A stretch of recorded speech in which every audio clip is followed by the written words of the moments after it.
Well, hello everybody, and welcome to episode number 13 of Cardboard Time. I am Arwen, and Justin is out this week. He had some family business to attend to, so you're just going to be listening to me for the first part of this broadcast, but we do have a very special guest at the second half, who is Eric Gergotz, the owner of Gotz A Lot of Games. And he will be joining me to talk about his experience of owning a game store and all sorts of fun stuff. I'm a frequent customer of Eric's, and it will definitely be interesting to talk to him. Today's beer of the day is Labatt Blue. And I know what you're thinking. Normally I have a bunch of craft beers. Labatt Blue is kind of a just okay standard beer, but it does hold a very special place in my heart because it was my first beer of choice back home and in college. And it kind of got me thinking about those games that are holding a special place in our heart, like our first game or something that we have a very special experience tied to. And I'm wondering what other people's favorite beers or games that might fit this criteria are.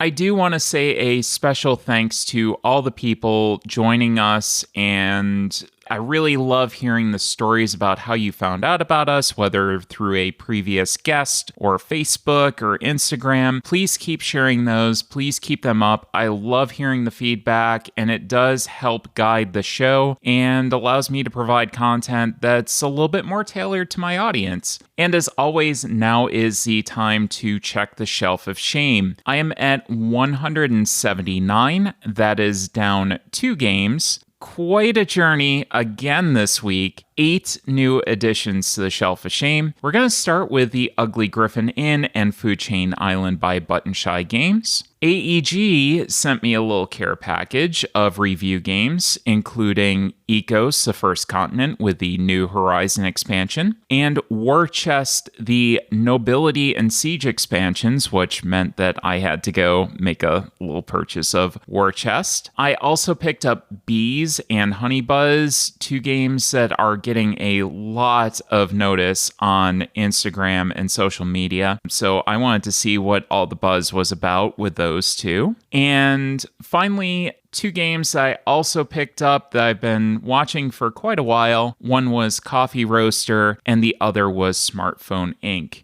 And both of those I will have reviews of in this episode. I actually got 10 games of my collection played. Both the Ugly Griffin Inn and Food Chain Island were 2 candidates that made it to the table. They are both very fun solo games from Button Shy, but I do need more plays of each to really kind of formulate a good opinion. But both left a very solid impression in my mind for my first play. The next up was Brew Crafters, and this has been on my shelf forever. And there was a solo BGG variant that I decided to pull out. And I've heard a lot about this game being very much Agricola with beer. And I do feel that it's way more than that. I really loved building up my brewery. I thought that it was a really, really well put together game. I love the little touches of the different labels that were designed specifically for the game. I think you could find them on just about any store shelf out there. I thought that those were fantastic. And apparently, if you needed a coffee stout, I was your girl, but had a very good time with it. Very good first impression of Brew Crafters. On to another game that has been on my shelf for quite a while is Mexica. I really loved my first play of Mexica. It's really got some magnificent components. It's a great approachable area control puzzle. The components are made out of resin, but they almost feel like stone. Wonderful, wonderful components to play around with. I really, really enjoyed the physical aspect of this game. It makes it have a great table presence. And the gameplay behind it is also very approachable, very easy for somebody to go in and teach. Really liked Mexica. I did also get Horizons to the table. Now, Horizons was a Kickstarter that I backed a long, long time ago in a galaxy far, far away. I am going to talk about it on the next episode because Justin will be back. He was the one that played it with me, and we do have some thoughts on it. It was very interesting to get this Kickstarter that I had backed very early in my gaming career to the table, finally play it, and then kind of start to go back and think about exactly why I backed it and what I was hoping to do with it in my collection. So that should be an interesting one to listen to, so make sure you stay tuned. I do want to talk about Ecos First Continent. Now, I won't give a full review of this game until I am able to play it with the New Horizon expansion. That is, something that I want to wait for to give a comprehensive overview of both the base game and the expansion in action. This was my first game back with other friends. So, as you know, Allie and I have been gaming together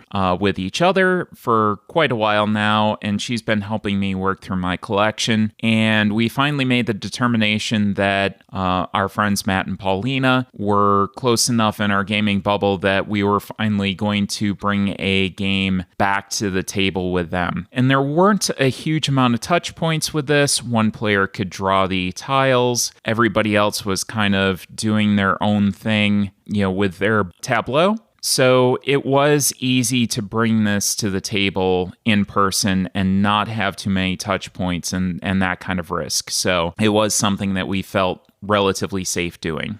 It also was very interesting to see how much I missed in-person gaming, and this really illustrated that. I did make a post on my personal Facebook about my feelings on coming back to in-person gaming and really that experience that I've missed over the past year and some change. As far as the game itself, it did very much feel like a John D. Clare game with the simultaneous play aspects. There's a limited engine building aspect to it as well, where you have an engine with a little bit of an expiration on it, so you're constantly cycling through cards. You have these pieces that work a certain amount of times before they're kind of cast aside and you can't use them anymore. I really dug that. I thought that was clever to have to kind of constantly manage your engine and not rely on the same actions the entire game. Everybody at the table enjoyed it. I really can't wait to bring the New Horizon expansion in. And again, more thoughts on that once I do. And I also brought Coffee Roaster and Smartphone Ink to the table, but we're about to talk about those.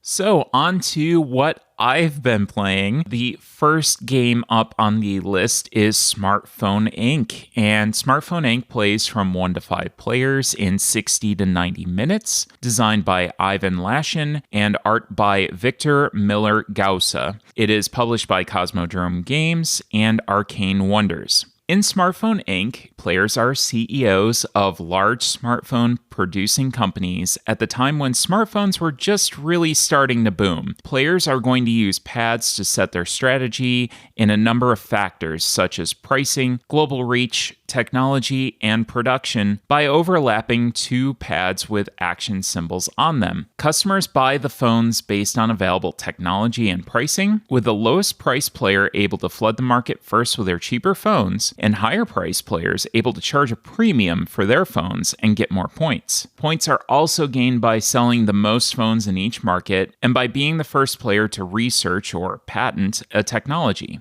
The player with the highest score at the end of the game wins. Now, Smartphone Inc. was a game that I first played at Origins 2018. That was before it even came out on Kickstarter, and it was like the game of the convention. It was the game that everybody needed to play. It was being talked about. So I was super excited to go and get a play in on this. So I did love this game at a higher player count, and that's why I played it at Origins. I love the fact that you have these distinct strategies that you can kind of go for that are very valid paired together. So you can have a high-tech, high-margin, and low-production strategy, or you can have a low-margin, high-production strategy with a very high reach, so you're able to get your phones out there to more people. there is a high degree of gauging other players' strategies, and where those people are going to be pricing their phones became incredibly important. Just how well this can simulate business strategies in a board game is amazing. I did get my MBA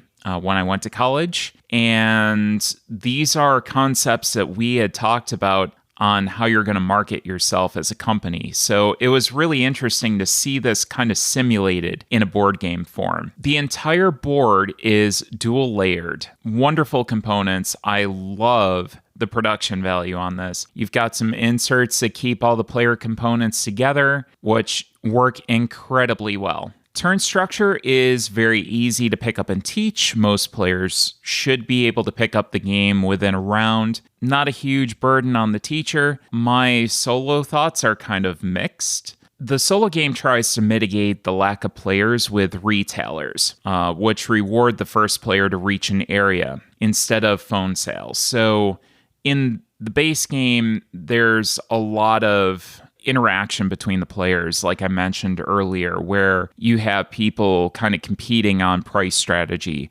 And that became much less important in the solo game with these retailers because it was more about reach and more about going in and trying to expand your reach. It became fairly obvious early on that that was going to be a predominant strategy. So that was something that I didn't necessarily like. I don't know how you would kind of simulate that interaction with just a single bot. You might be able to do it with multiple bots, but that might be a little bit harder to kind of control as a solo player and kind of have that upkeep. It was very easy to run the solo game. The moves made sense. The turns and placement just felt like they kind of made sense. So what the solo Otama was going to do just made sense logically. But again, the pricing and area control just kind of felt more like an afterthought. And that's what I really loved about the core game. I really loved that back and forth interaction between the players and strategizing and trying to figure out what everybody else was going to do so that you could do something different and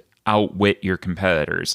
I really love that. I didn't get that out of this game solo. So for my final judgment for the game, I cannot wait to get this back to the table with friends in a group of about 4 to 5. But I also can't see this getting back out with 2 or maybe even 3 just from that lack of interaction, because those retailers do exist in the 2 and 3 player games and just a little bit in the 4 player game. But the more players that you get in there, the more interaction over strategy and selling the phones that you have, as opposed to just getting your reach out there. So that is something that I am looking forward to playing this again at the higher player counts. I'm not getting rid of it. It's definitely staying around, but I just don't think that this is going to be a really solid 2-3 player game. I'm going to have to wait for those 4 or 5 player counts.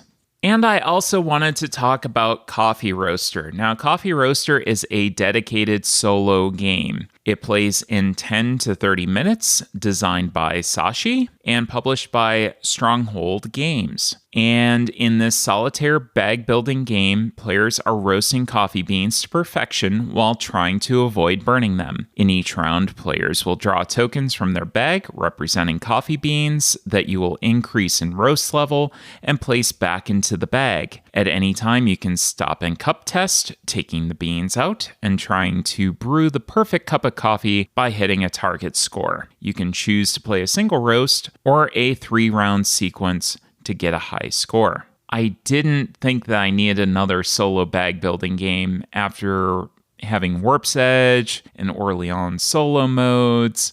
There's even a Altiplano solo mode that I wound up playing. So I've got a lot of solo bag building options. That's kind of what was putting me off a Coffee Roaster for quite a while. But I saw it up at Gergotz a lot of games and I said, you know what? I'm going to give this a try, especially after seeing multiple posts about it recently, becoming increasingly harder to find. I really kind of got curious about it and needed to see what the hype was all about.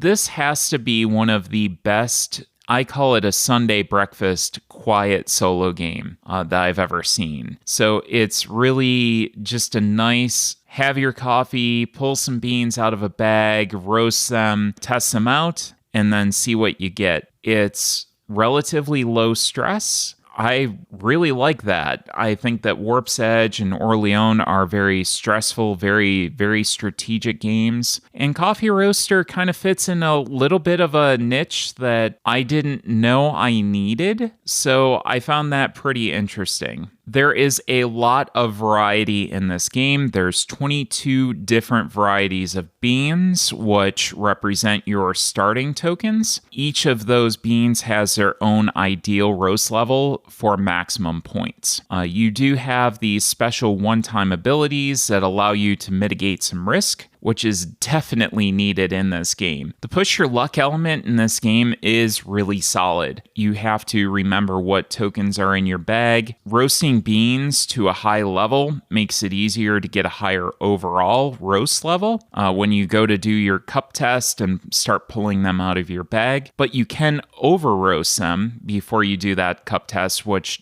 does result in kind of a negative point potential, so you burn the beans. And not only do you not have that high roast point bean, but you also have negative points from the fact that you've burned that into your bag now. So it's really an interesting dynamic on when you decide to stop and do your cup test. I thought that that was very, very interesting. I did prefer the art style in the original release of the game as opposed to the more realistic art from the Stronghold version of the game. The original Sashi and Sashi game had a very eclectic art style that was really unique, and I thought that that was something that wasn't necessarily an improvement when it was re-released by Stronghold. So it is fine. I don't mind the art in this game, but seeing the original art and how kind of quirky it was, I really actually preferred the art in the original release. And as a final judgment of this game, this will be on my shelves for a long time to come. It's a very nice, relaxing game, some very solid pressure luck. But again, it's not anything that you necessarily have to take super seriously. You can sit there with a cup of coffee or tea or whatever you want to have in front of you and just have a nice, quiet morning playing this game, pulling some beans out of your bag and roasting them up. There's definitely a place for it alongside Warp's Edge and Orleans and Altiplano. I love bag builders to begin with, and this fits a niche that, again, I didn't really know existed for me. So that was Coffee Roaster. And up next, we have an interview with Eric Gergotz, the owner of Gotz A Lot of Games. You're going to want to stick around. Well, on today's show, we have a very special guest, Eric Gergotz of Gotz A Lot of Games. Welcome, Eric. Hi, good to be here. So Eric is joining us to talk about running a board game store, and I've been buying games from Eric for quite a while now, probably a good year during the pandemic especially, and I thought it would be pretty interesting to get some insight into the FLGS business. We've had some publishers and developers on here, some designers, some graphic artists as well. So this might be a little bit different perspective than what my listeners are used to. So I'm going to go right into this, Eric, and ask you the first question. What made you want to start your own gaming store? Oh, God, that's a long story that I won't get into so many of the crazy details, but essentially there was just a time in life where I just wanted to make a few changes with everything. I wasn't happy with my career, and I figured I want to do something that actually made me feel better about myself and everything like that. So I got an opportunity to open a game store, and it's given me a wild ride, and obviously there's a whole bunch of other things that I can't talk about and don't want to talk about today, but it's been a crazy thing, and it's been totally worth it in the long run, and transitioning from my old career to this new one has really been an interesting journey and very fulfilling in the long run. Now, the philosophy of your store is quite different than many, and you focus more on developing a customer relationship been driving repeat traffic as opposed to putting a margin on your product. How has that helped you be successful? I think it's just one of the views that a lot of people have today in such a world where Amazon and big places are all about, doing what they can and getting as much money as possible. I think the world today is really the little guy is fighting back against big corporations, and they like to see smaller people succeed. What we do over here is we kind of give you the best of both worlds, where we do have online prices for a good chunk of things, not everything for sure, because we are still a local store, but we do our best and everything. But what you can't get on Amazon is you can't get somebody coming in here and giving you suggestions on a game that you may have never thought of before, or you're just looking for something that's going to really, really work for everybody. And then just having some human interaction is it's just the icing on the cake sometimes. And really, I think it stands out to more people when they come in and they were looking for something, they walked out with something that they never thought they would have picked up, and then they come back and they literally tell me that they hate me because that was such a good choice. And it keeps happening all the time, where it's just like, you know what, I'm happy that you hate me, but I know you had a really good time with what you picked up from me. And I like seeing how people are enjoying stuff that they would have never thought of. As a store owner, how do you stay in touch with everything that's being released? There are so many games that are coming out on a regular basis, literally hundreds a month at this point. How do you kind of pick and choose what is going to go into your store and what you're going to kind of stay away from? It's really just a mix of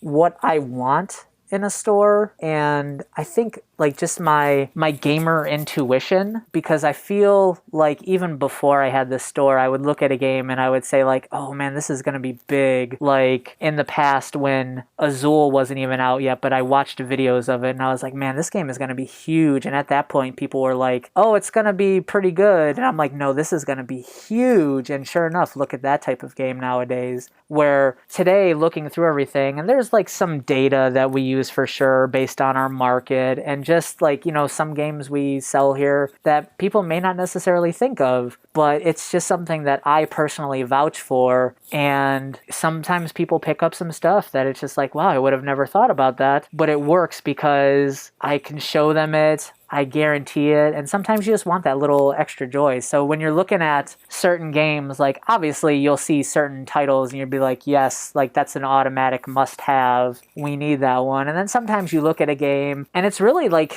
you're just looking like you're in a store, like, oh, well, here's this coming out. Okay, like, let me just look at the cover and let me see who's the publisher. And you look and you're just like, no, let me look at this one because this looks kind of interesting. Maybe. Here's that. And then you just kind of pick and choose. It's kind of like I shop just like regular customer shopping. And I think what it does is I think I weed out the bad stuff so that people can only really go for the quality titles that come out. And it may, something may slip through the cracks here and there, but I think we're pretty spot on with most things over here that I carry. And as far as just doing stuff, there's a lot of stuff that people don't see, and there's a lot of times where I'm sitting at home at night just looking through stuff and doing research. And, in my spare time, we're like, oh, let's look up some game videos and see everything. Or there's some resources as a store that you can look up from publishers and everything that you get. And there's a whole bunch of things. But realistically, intuition is the biggest thing over here. And it hasn't led me astray yet. Yeah, I know certainly when I go into the store, I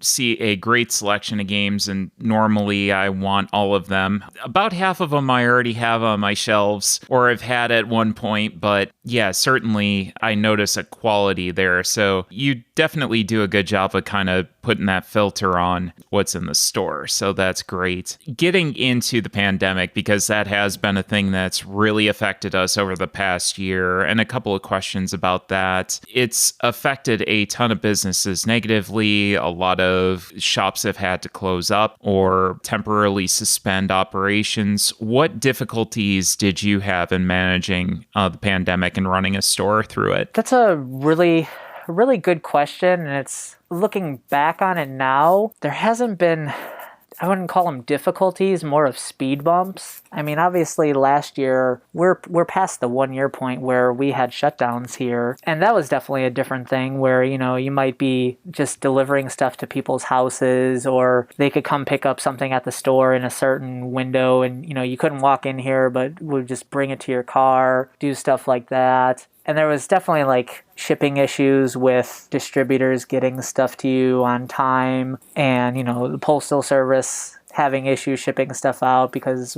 I did do a lot of online sales when everything really first started, because people were buying stuff because they were scared. They thought they'd be stuck at home. And we just tried to transition into what people wanted. And, sometimes it might have meant that, something that we had locally wasn't available for somebody, which, sorry. But, I had to make sure everything stayed alive over here. And it was really just, I kind of just felt like it was my duty to stay open, because it seemed like pre-pandemic, like the direction I was going with the store was something that people wanted to go along with. And I definitely remember at that point, like you would definitely get the vibes from people that are like, hey, it was great to know you. Sorry that you have to close up after this. And it was like, no, I had my drive, and I had a lot of personal reasons that I was like, yeah, I'm not going to let this fail. And I always looked at everything like it was a speed bump. And with that mentality, I just kind of took everything and ran with it. So I know as a customer, from my perspective, you did a lot of things like making sure that people were wearing masks and being safe in the store, offering curbside service for people who didn't feel comfortable going into the store and picking something out. Taking your inventory online as well, I think definitely helped with that. But I think that was really important from a standpoint of people were stuck at home and needed things to do. So,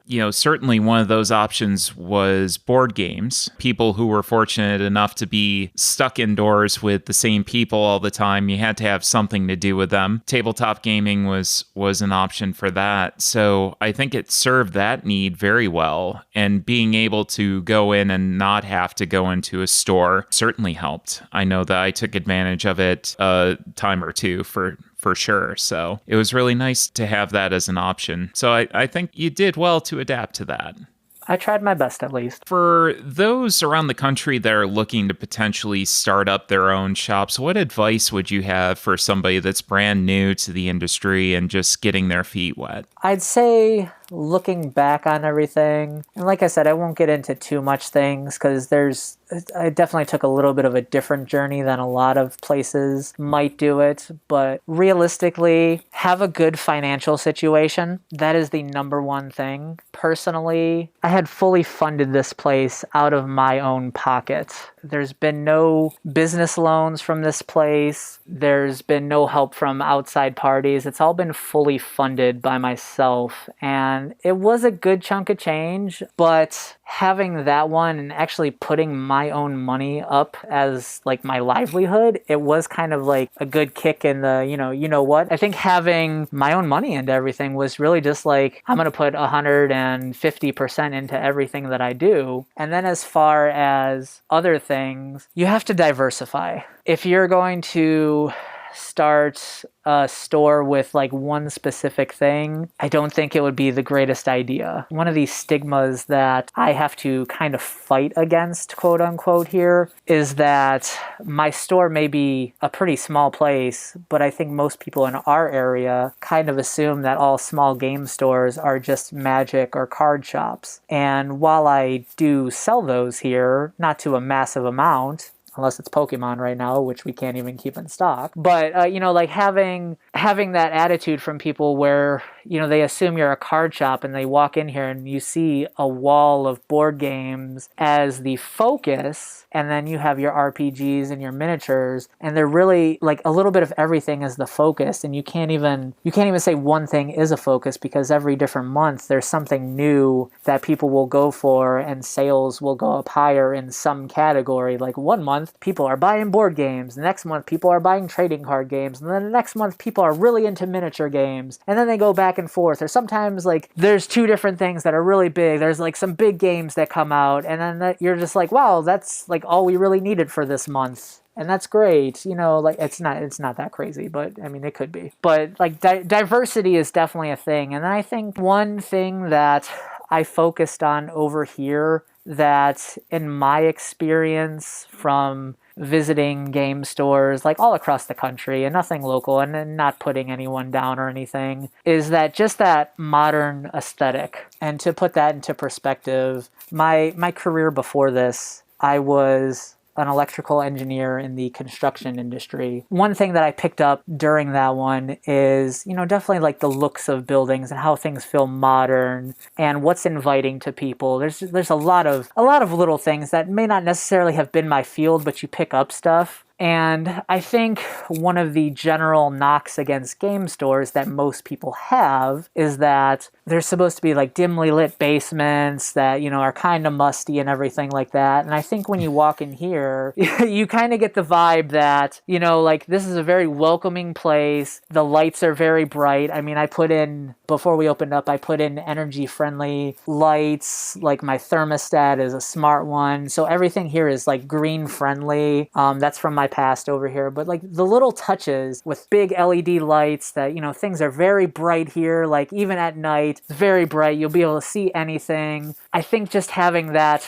modern feel where it's like, what? This is a place that's very inviting. Please come in. I think a lot of people get that vibe here. And then you couple that with your interactions with people, which gets better over time because definitely when I opened this place up, I was not a social butterfly. But just as you grow to learn and meet people, you start opening up and you build a connection with people. And I think that's what people come here for the most. You're obviously coming here to buy games and stuff like that, but even if you're not coming here to buy something, you could always sit here and feel free to chat with me, and even customers come in here and chat, and you just kind of get the feeling that, like this is a place that it's very welcoming to everybody, and that's what I kind of want to go with. Well, and you've definitely built up that atmosphere. And I mean, there's sometimes that the whole murder dungeon basement is a good thing, but usually that's when you're more playing games and not necessarily buying them. I like to be able to look at the cover, look at the back. It definitely does feel more welcoming when you're buying something and it's nicely lit. I'm able to very clearly see everything. I definitely think you've done a great job of not only building a welcoming environment from a lighting and energy efficiency standpoint, but also just how you interact with people. It's definitely been something that I've had to learn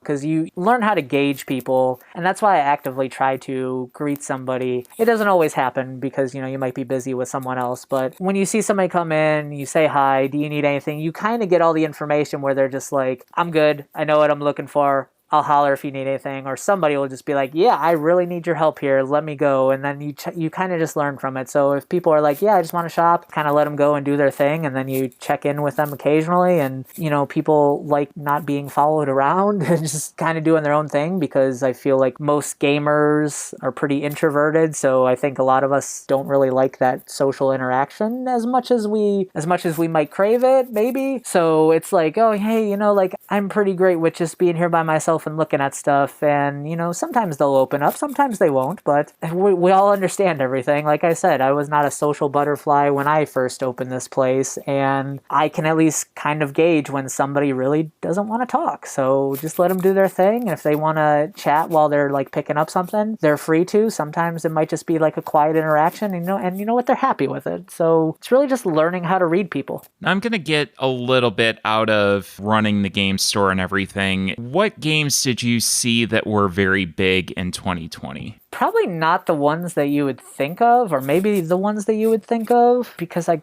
kind of personally think that 2020 wasn't like a super great year for games, but I think, like the whole pandemic and causing shipping delays and a lot of other stuff really caused some issues. So I might be a little bit skewed here. And also just with how crazy everything is here all the time, I don't necessarily get to play them, so I don't have like personal opinions on those. But I would say probably the top game that at least came out last year had to have been Calico. Like, I probably guarantee that's probably been the biggest game that was released in 2020. And obviously right now we don't even have it in stock because I think we're waiting for another print run from AEG. And I think they're even sold out of that one to the distributors, and they're going to go have another one in the future. So that game is going to be very healthy. And from what I hear from a lot of people, because I actually let somebody borrow a copy that I bought, so I still have not played it. So I gave it to one of the customers to borrow, and he's probably going to buy the copy off me because he's like, yeah, I like this game too much. But I've definitely heard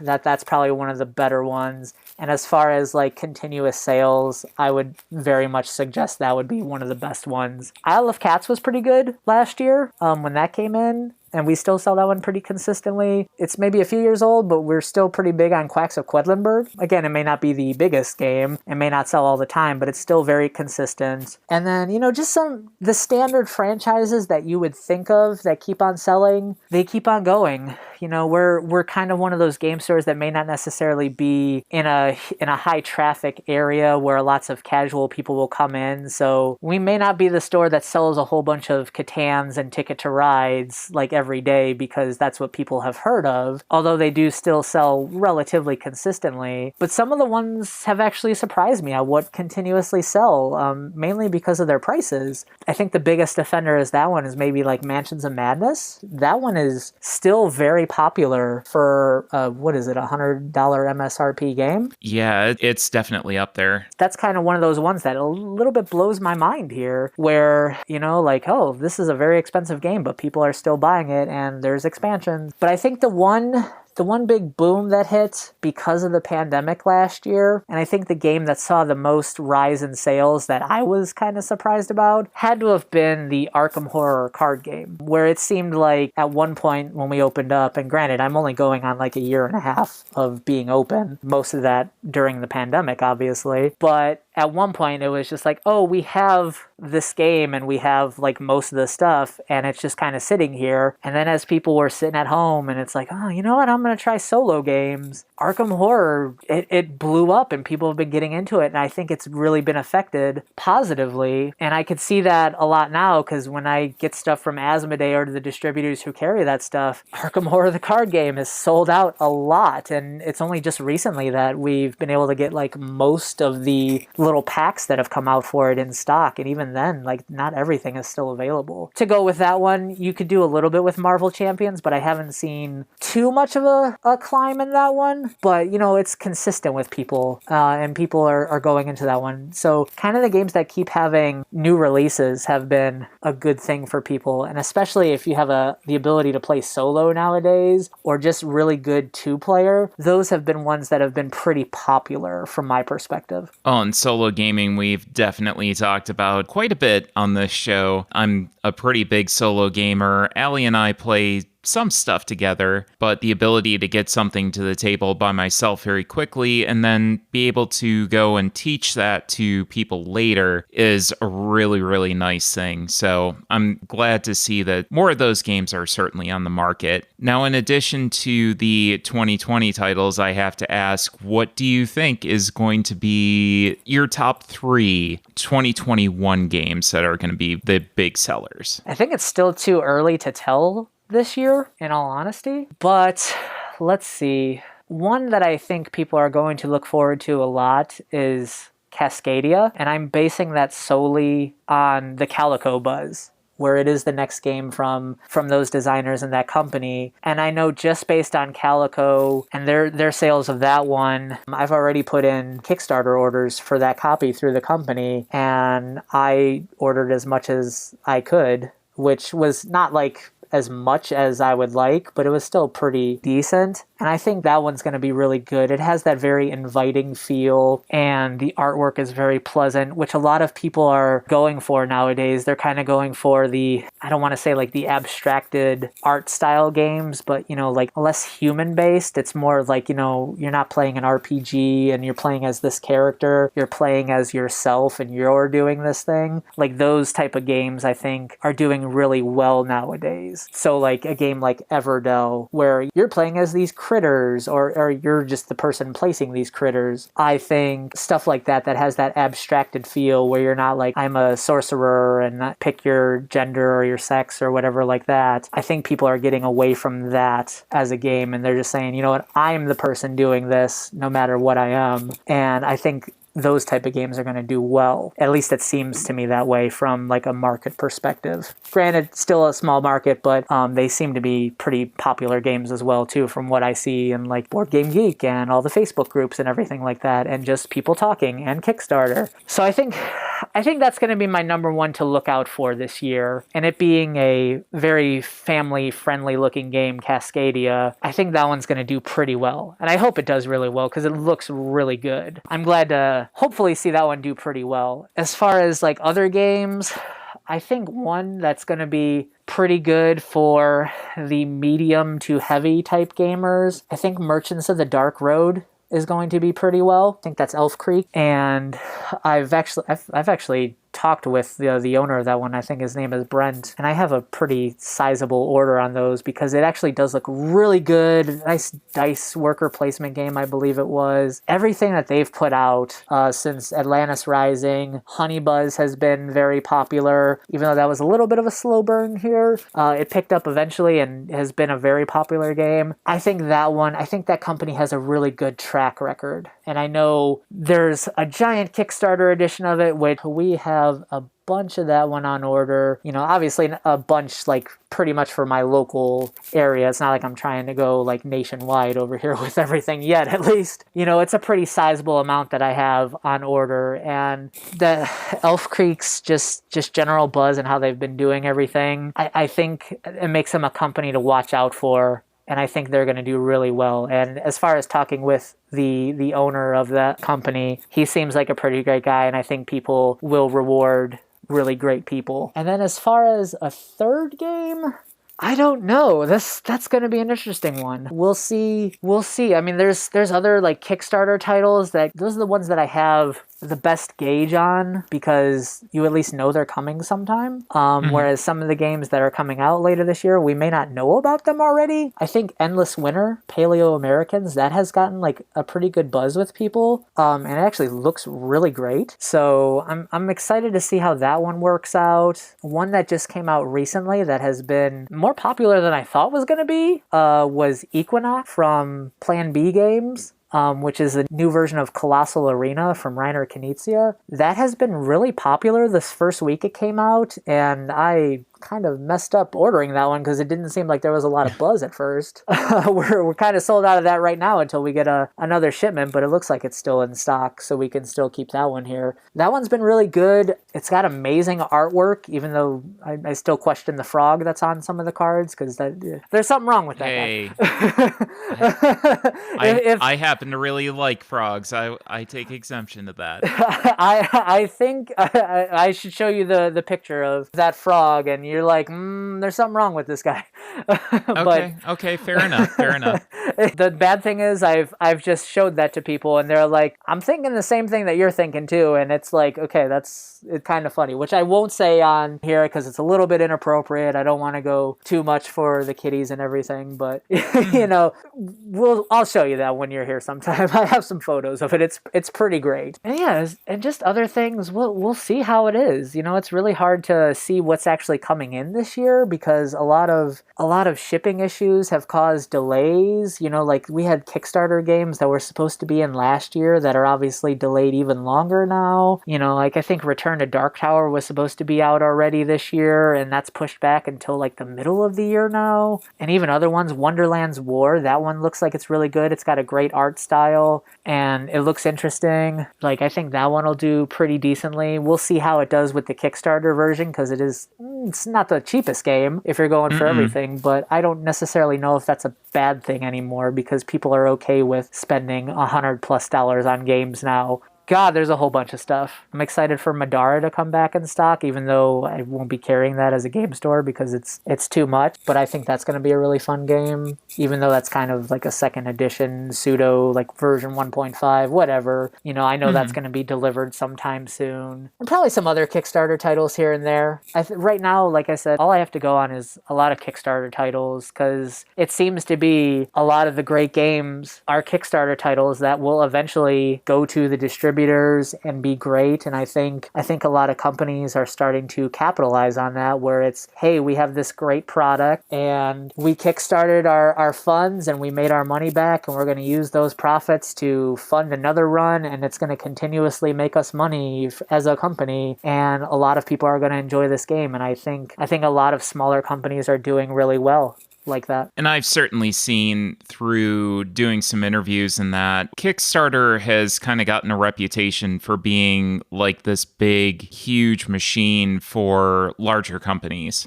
Certainly there's some bigger companies that are using it for the quote unquote pre-order system. But we're seeing some really interesting games come out from really small first-time publishers. And some of them have come out of nowhere, like take Doomlings. I mean, that blew up like nobody's business. I couldn't believe the business that those guys did. And they're first-time publishers. They just decided to make a game in the middle of the pandemic and put it out on Kickstarter, built a community up, and I mean, they've done a huge deal. So, Kickstarter certainly doesn't seem to be dead for the small publishers or the first-time publishers. I think you've touched on that a lot with Cascadia. Certainly AEG's supporting that release, but I think it's Flat Out Games that's doing that one. Yes. And I like Calico, so why not? I think we're still seeing some really unique, interesting designs come out from some of these smaller publishers, which is great. I think that's what makes the hobby so great, is the ability to do that and not be constrained to a larger publisher. I had to ask what some of your favorite games are that are getting out to your table.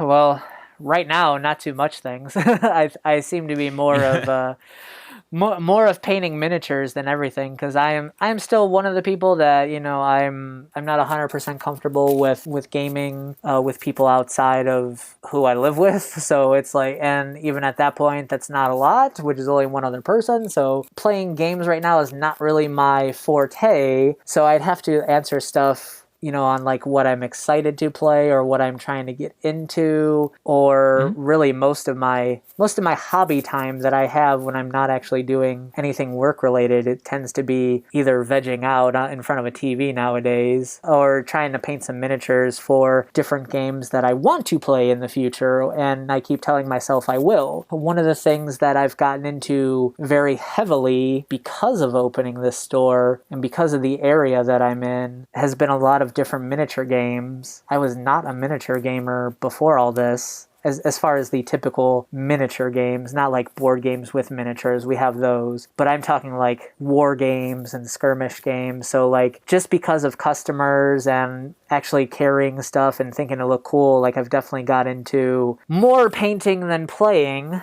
obviously, of games like Marvel Crisis Protocol and Star Wars Legion. And just this week I got some stuff sent to me from Games Workshop so I can start a Warhammer 40k army, which that's going to be fun when I can actually do that one, because that's huge in our area, and stuff like that. As far as board games and stuff like that, again, I'm going back to the painting thing, and also your Kickstarter thing before, where big publishers are using Kickstarter, and I got my big Bloodborne all-in Kickstarter delivered a few months ago, and at least that base game is fully painted for me sometime, but I was kind of aware that I bought that more as a game of as a fan of Bloodborne, and more of a collector mentality for sure. But I'm excited to try that one out finally, and luckily I could at least try to play that one solo if I could ever clean off my table with all my paint supplies and everything like that.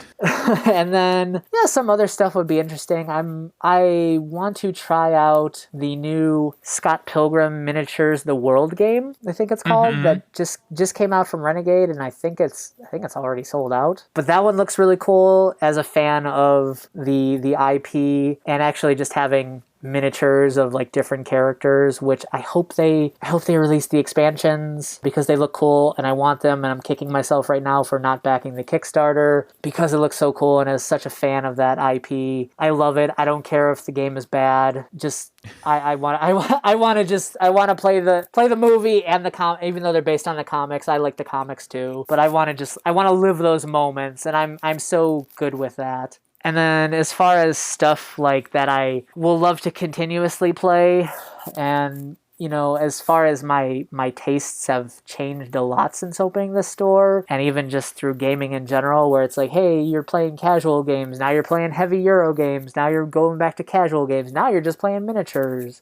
I'm always still going to have a huge place in my heart for Food Chain Magnate. I still wish I need to get the big expansion played sometime. It's sitting on the shelves, but I want it. I keep showing people that in the store, and I'm currently sold out of it because of my love for that game, and people are okay with spending a decent amount of money on a game that some people would call ugly, but it's so good, and I'm a huge fan of it. So that's telling me where my things lie. I like a good game. I don't care if it's really ugly. If it gives me a good game experience, and I'm into it. And then there's some other ones I would love to try out, but there's nothing too much that pops into my head, like, oh, I'd like to play this game again sometime soon. Here we go. We'll figure it out. But sometimes I'd rather just be like, oh, I want to play these games because I sell these in the store, and I would like to be able to talk about them a little better, which you can kind of do from some perspective, especially when expansions come out nowadays for games that you already know. So you're like, oh, okay, this is an easy one to go for. But as far as new stuff, it's kind of like, oh, I wish I could play some of it, which at least right now, there hasn't been too many new things this year, so I haven't been missing out on too much, but at least I'm kind of gauging interest from customers that are like, hey, this is a good game. You should try this one sometime. So I would love to see what we got available sometime in the future for me to play. But I'm still more about safety right now, and I probably not playing much of anything except for solo games or video games. Eric, playing games is what we call research in the industry. I do too much research. So that's usually what I wind up calling it when I sit in my basement and play solo games. Hey, I've got to do research for the show. I have to make sure that these people are informed, and that's part of the job. It's a nice part of the job. It's the entire reason why I pretty much got into it. It's actually one thing from the retail perspective that you may not see from the consumer side, but like when you were just saying, oh, I'm doing research because people need to be informed, I think people like YouTubers and Facebook groups, I think they kind of do that research for you. And really, just me as a store owner, I'm just here just selling you the stuff, because it's very rare that people actually come in here and ask me my opinion on new games. They do occasionally, but realistically, most of them have their minds made up, or they'll just go buy something based on what looks cool to them. So me doing research by playing stuff doesn't really affect like what people are buying as much as some people might think. So it's kind of an interesting thing to look at. I would certainly love to thank you for being on the show today. Make sure that if you are in the Cleveland, Ohio area for any reason whatsoever, whether you live here or happen to be visiting, check out Eric at Gergotz A Lot of Games. It's a great gaming store. I love it. It is my preferred go-to gaming store, even though there are gaming stores that are much closer to me. I make the 45-minute or so trek up to Seven Hills and visit Eric. It is 1132 West Pleasant Valley Road, Parma, Ohio, 44134. We're right off of I-77. We're pretty easy to get to from most places around the area, especially if you're traveling in from the airport, which, maybe you might not be doing nowadays, but we're pretty easy to get into, and we're right next to a Starbucks and a Chipotle over here. So we kind of got some cool stuff right next door. Even though we're tucked a little bit back in the building that we are in, we are next to some really great places over here.